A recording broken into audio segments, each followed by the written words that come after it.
We're a whole month into the Trump administration, and the administration is still rolling out its immigration agenda. Today, White House Press Secretary Sean Spicer suggested that the White House may start rolling back legal immigration as well. Here's part of what he said.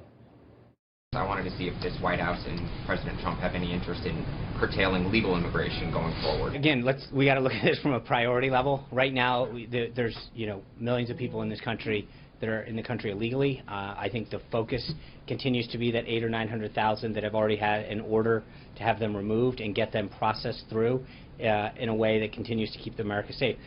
Legal immigration obviously is a completely separate subject, and that includes visa reform and all that other stuff. The president's talked about that. He's talked about it with business leaders, H-1B visas, etc. You're going to see more of that coming. Well, Ann Coulter is a best-selling author and one of the very few people to predict a Trump presidency way back in June of 2015, and she did it on tape. The question is she happy with what's happened a month in, especially in immigration? She joins us now. Ann, thanks for coming on. Thanks for having me. So you wrote a book that I think influenced the president a lot on immigration, and you've been a pretty strong advocate for changing our immigration laws. How are you feeling? Are you satisfied with what the Trump administration has done so far? So far, I give him an A+. Huh. He got an A just for replacing Obama. Okay, and the plus comes from what? Noon on January 20th. Well, he's up against, I mean, he can get to the DACA stuff. He can get to, that's the Dreamers, right. Who are, by the way, committing murder and child rape. We've never had a president who's being opposed on all fronts like this, including from, as my column today is about, Republicans in Congress, including the entire federal bureaucracy, including the entire federal judiciary, including the fake news. And he's right about the fake news. So, I mean, considering all of he has to do, he's Gary Cooper out there in high noon. He is standing there alone, and he has done so much in the first month considering that. Is he making his case effectively, do you think? Is he bringing the public along with him? Is he explaining why he wants to do this well? I think so, and, you know, there are enough of us to perform backup details, but look at the way he's gone after the media, for example. No other Republican would have done that, and it's an incredibly important thing to do. They keep lying about how he had a tweet against the media. No, he had a tweet against fake news. And if you disagree with the idea that fake news is bad for a democracy, well, then you can sign up with Goebbels and Leni Riefenstahl, because that is what he's saying. And we are getting fake news. We're getting it constantly. I now heard the third time, and I haven't even been watching very much TV, third time tonight, that, in fact, many studies show immigrants commit less crime than natives. No, it doesn't. No, it doesn't. No, it doesn't. That's an absolute lie. What these phony studies do, and they're all hidden behind paywalls on the Internet. So I actually had to pay at some point to read it, to get and find out what they're doing. That's one of the most commonly repeated talking points. It's absolutely a lie, which I describe a lot in Chapter 7 of Adios America, but the studies that allegedly show this do not compare immigrants to Americans. They compare immigrants to Americans who have been convicted of a serious offense.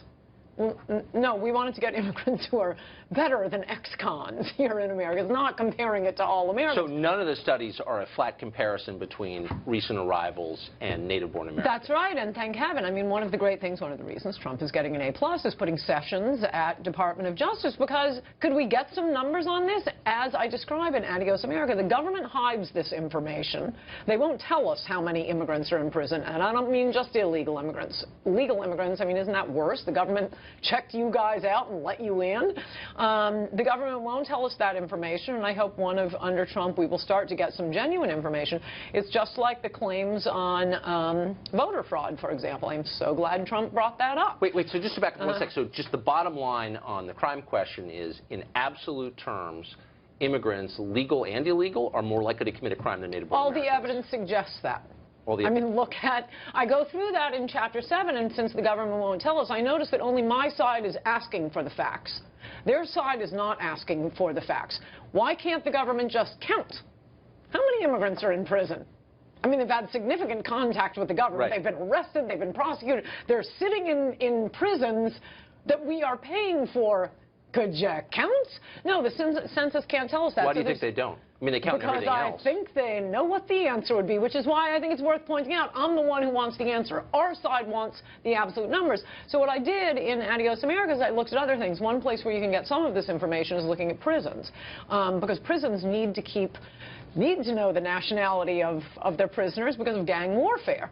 So they have very detailed records on inmates in New York State, for example, and, you know, there are thousands of Dominicans, one German. So let's say you were in charge of the federal government. How would you prioritize it? What would you do immediately and then secondarily on immigration? Well, I think he's doing this right. I mean, yes, I do want him to get to the dreamers and to get to the legal immigration. I mean, there is this weird kink even conservatives have in their brains: legal immigration good, illegal immigration bad. Well, no, the Boston Marathon bombers were legal. Right. All of these refugees, the ones who shot up San Bernardino, the one child of an immigrant in Orlando, these are all legal immigrants. Since 1970, we've been admitting more than 1 million immigrants a year, 90% from the third world. The vast majority not only vote Democrat, which is their main purpose for being here, but consume vast amounts of welfare. Why don't we just have an immigration policy that brings in people that help us, that makes our country a better place? That, it seems to me, was the theme of the Trump campaign. We're going to look at this from the perspective of Americans. So what would that look like? How would you filter it? So, I mean, clearly there are a lot of immigrants who are a massive net positive for America, and the statistics are pretty widely known. Not too many anymore. But you can point to quite a few. Most of them are pre-1970. So how would you discern between people who want to come here who are likely to help the country and people who are likely to hurt the country? See if the New York Times wants to write up a glowing profile on them every time we do something. I mean, that's what they did on the travel ban that Trump did. I noticed they pulled out certain refugees. Usually it wasn't the refugees themselves, it was a parent who wanted to come here from these countries. And wow, 2 cancer researchers? So apparently the New York Times is aware that that's a desirable characteristic in an immigrant, being a cancer researcher, for example. So how about we only get the cancer researchers and the smart ones, and the ones who are going to compete for your job and my job and their jobs, and not their landscapers' jobs? Is there a country that does this well? Canada used to do it well. I don't think it will under Trudeau. Switzerland, you have to be there for 3 generations, I believe, to become a citizen. Australia and New Zealand. And what's interesting about that? They have a $14 minimum wage in Australia. Why is that? It's a natural minimum wage. Nobody had to pass a law. You didn't need Bernie Sanders out there. It rose naturally because they didn't dump low-wage workers on their country. Are you disappointed in anything the president has done? No. I mean, the thing there's not one thing that he's done where you thought, I think he should tweet more. Come on now. What would be the purpose of that? I love his tweets. I love them so much. It drives the media crazy. Everything. And I wrote in Trump We Trust, E Pluribus Awesome. I wrote it with Never Trumpers in mind. I understand what the complaints are with Donald Trump. But then as I was writing it, I realized, no, all the stuff that I used to say, okay, well, there is this baggage, but he's the only one who's pushing, and the only one in my lifetime to push issues that are important for America. I started to realize, no, I actually like even the stuff, even the baggage. What about his staff? Are you impressed by the most impressive people? Do you think Spicer's doing a good job explaining the White House point of view? Well, no one can do it as well as Trump. What do you think he's doing relative to other press secretaries? Kind of boring. Other than that, I have no complaints. What do you think of Reince Priebus, White House Chief of Staff? I don't really know the details. He seems fine. My favorite human being is Stephen Miller, and I do think Trump should take him as his vice president for the 2nd term. Is that an expression of your lack of confidence in Vice President Pence? Oh, yeah, no, we can't have Reagan, Bush again. No. It's got to be somebody new. I mean, it could be Kobach. It doesn't have to be Miller. And Coulter, thank you. Thank you.